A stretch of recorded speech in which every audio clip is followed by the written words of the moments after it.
Էրիկ Օհանյանն ընդգրկված է «Մեր թաղի տղերքը» հեռուստասերիալի դերասանական կազմում։ Մարտարվեստների մարզիչ դերասան Էրիկ Օհանյանը սեպտեմբերի 29-ից որպես պահեստազորային սպա կամավոր մեկնել էր առաջնագիծ, իսկ ահա հոկտեմբերի 4-ին վիրավորում էր ստացել։ Դերասանին վիրահատել էին և կյանքին վտանգ չէր սպառնում։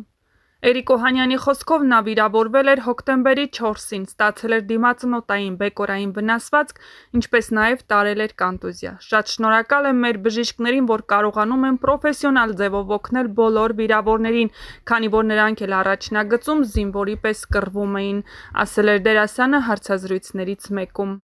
Դերասանի խոսքով նրան առաջին բուժօգնություն ցուցաբերել էին Մարտակերտում, ապա տեղափոխել Խոջալու։ Այնտեղ հիմնական բուժօգնություն ստանալուց հետո տեղափոխել էին Երևան, որտեղ անմիջապես ենթարկվել էր վիրահատության։ Էրիկ Օհանյանը Հայաստանում չէր գտնվում, սակայն ինչպես ասում են, հայրենիքի կանչն ավելի ուժեղ էր։ Արդեն երկար ժամանակ էկրաններին չէր երևում Մուայ Թայ բոքսինգի հայկական ֆեդերացիայի նախագահ Էրիկ Օհանյանը, ում հեռուստադիտողը ծանոթ է նաև մի շարք հեռուստասերիալներից ու գեղարվեստական ֆիլմերից։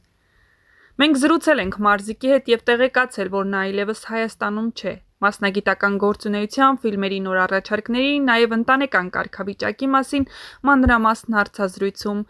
հարցազրույցը տեղի ունեցել մինչ պատերազմը։ Սկզբնական շրջանում ձեզ առավել շատ տեսել ենք Գոռ Վարդանյանի ֆիլմերում։ Սերիալային առաջարկն ինչպես եղավ, ինչը գրավեց ձեզ այդտեղ։ Ֆիլմերը մարտական էին, հարուստ մարտական հնարքներով։ Այնուհետև ռեժիսոր Ելենա Արշակյանը նկատելով ինձ ֆիլմերից մեկում առաջարկեց նկարահանվել Որբեր 2 սերիալում գլխավոր դերում։ Այստեղից էլ սկսվեց իմ մուտքը սերիալ։ Միմյանց հաջորդեցին Հրեշտակների դպրոցը, Տիգրանի մոլորակը։ Դրա համար շնորհակալ եմ Ելենա Արշակյանից։ Դժվար չէր դերասանի կարգավիճակում, իհարկե դժվար էր, բայց մեկտեղ նաև շատ հաճելի էր։ Ինչ տվեց ձեզ դա, մեծ համբավ, առաջխաղացում։ Կմանրամասնեք, ինչ ֆիլմի առաջարկ եք ստացել։ Շատ բան չեմ կարող ասել, նկարահանումներն ամռան ենք սկսելու, ֆիլմը ահաբեկիչների մասին է։ Էրիկ, դուք Մուայ Թայ բոքսինգի հայկական ֆեդերացիայի նախագահն եք, այժմ Ռուսաստանում ինչով եք զբաղվում, ընդմիշտ եք տեղափոխվել։ Հայաստանի Հանրապետությունում իմ անվամբ իմ կողմից բացված ֆեդերացիայում գործունեությունը ժամանակավոր դադարեցրել եմ։ Դրանով այժմ մեկ այլ մարզիկ է զբաղվում։ Այստեղ գալով գործունեությունս չեմ փոխել։ Այնինչ արել եմ Հայաստանում, կշարունակեմ նաև Ռուսաստանի Դաշնությունում։ Այժմ պատրաստվում ենք մարտ ամսին կայանալիք Կուբոկ Ռոսիա մրցաշարին, իսկ Հայաստանից ընդմիշտ չեմ հեռացել։ 17 տարեկանում եմ ամուսնացել, ունեմ 3 երեխա։ Ձեր կինն ինչով է զբաղվում։ Նա կանացի բարձահարդար է, արդեն իր բիզնեսն ունի։ Մոսկվա գնալու նպատակը գործնական էր, այո, գործունեությունս ընդլայնելու նպատակով գնացի և դժգոհ չեմ։ Մոսկվայում եք ապրում և աշխատում։ Ոչ, ապրում և աշխատում եմ Ստավրոպոլում, աշխատանքային բնագավառի փոփոխություն չեմ կատարել։ Գիտեք, ինձ շատ հարազատ եմ զգում այստեղ, կարծես Հայաստանում լինեմ։ Օրինակ, ապրիլի 24-ին բոլորովին չեմ զգում, որ հայրենիքից հեռու եմ։ Կինոկարիերային կարծեք թե հրաժեշտ տվեցիք, չեք կարոտում նկարահանման հրապարակը։ Իսկապես նկարահանումներին շատ եմ կարոտել, բայց կինոկարիերայից չեմ հրաժարվել, ինչու պետք է հրաժարվեմ, լավ առաջարկի դեպքում մեծ հաճույքով կհամաձայնեմ։ Էրիկ, շատերը մտածում են, որ Հայաստանից նեղացել եք, նման բան կա, Հայաստանն ինձ չի նեղացրել, ուղղակի կան բաներ, որոնք կարող են բոլորովին այլ կերպ լինել և դա ավելի ճիշտ կլիներ, բայց ոչինչ, ամեն ինչ կգցեմ տեղը, ուղղակի ժամանակ է պետք, դա միայն ժամանակի խնդիր է։ Հայաստանում հարազատներ ունեք, այո, մեծ որդիս Արմեն Օհանյանը, նրա նշանածը, քույրս և նրա երեխաները։ Չենք ցանկանում ձեր որդուն ձեզ մոտ տանել, չեք անհանգստանում,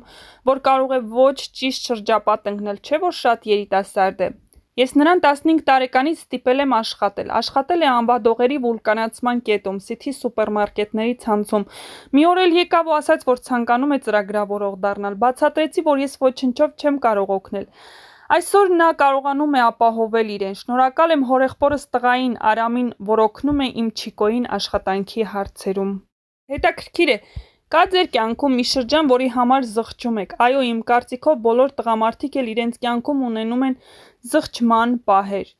Օրինակ, հատկապես գործնական թե անձնական հարցերում եք սխչման պահեր ունեցել։ Նախ եթե ժամանակը հետ տալու հնարավորություն ունենայի, շատ բան այլ կերպ կլիներ, այլ ընթացք կունենար, ժամանակին այդ ամենն ինձ համար անձնական էր դառնում, բայց հիմա հասկանում եմ, որ դա ընդամենը եղել է աշխատանքային պրոցես։ Ուղղակի ինձ վրա մի քիչ շատ վերցրեցի, մտածելով ու համարելով իմ երկրորդ տունը, սխալներ թույլ տալով կորցրեցի ստեղծածս։ Բայց ոչինչ, հիմա իմ աշակերտներին թույլ չեմ տալիս անել այն սխալները, որոնք ես եմ արել, ես էլ չեմ կրկնում այն սխալն, ինչն իմ հանդեպ են արել։ Ավագ ընկերներիցս մեկն ասում էր՝ միշտ սխալը քո մեջ փնտրիր եւ գթիր։ Համաձայն եմ նրա հետ, երբեք ուշ չէ սխալն ուղղելու համար, ուշ չէ։ Ազատ ժամանակն ինչպես եք սիրում անցկացնել, ինչ հետաքրքրություններ ունեք, ազատ դա ինչ է, ընդհանրապես սիրում եմ, որ ազատ ժամանակ եմ ունենում։ Գոհ եք ձեր կազմած ընտանեկան մոդելից։ Շատ։ Շնորհակալ եմ Աստծուն, որ երջանիկ եւ սիրով ընտանիք ունեմ։ Իդեպ մեր ընթերցողների համար կհիշեք ձեր ծանոթությունը։ Ես կնոջս դպրոց եկել եմ, երբ 4-րդ դասարանում էի սովորում։ Հիշում եմ, ինձանից վախենում էր ու ինձ չէր սիրում, այդպես մինչև 6-րդ դասարան։ Հետո այնքան մեծ սեր ծնվեց, այնքան էինք միմյանց սիրում, որ ինձ 8-րդ դասարանից դպրոցից չհանեցին։ Գիտեին ամբողջ օրն անցկացնելու էի դպրոցի դիմաց, իսկ չէ որ պարապությունը հանցագործություն է։ Ձեր ծնողները տեղյակ էին, որ իրենց դպրոցական երեխաները սիրահարված են։ Երբ 9-10-րդ դասարաններում էինք սովորում, մեր ծնողներն իմացան, որոշվել էր կամուսնանանք 23 տարեկանում։ Հայրս 1994 թվականին մահացավ ու կյանքը փոխվեց։ Ես հասկացա, որ ինձ աղջիկ չեն տա, քանի որ դարձել եմ փողոցային, ապագա զոքանչից փորձեցի համոզել, որ Նելին ուղղակի իմ դասարանցին է,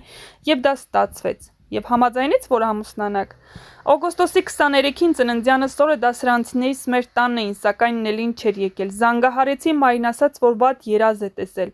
Մենք մյուս օրը միասին փախանք։ Այնուհետև զորակոչվել եմ ծառայության, թեժ գծում եմ եղել Տավուշի շրջանի Մովսես գյուղում, 4 ամսվա ծառայող էի, որ Արմենս ծնվեց։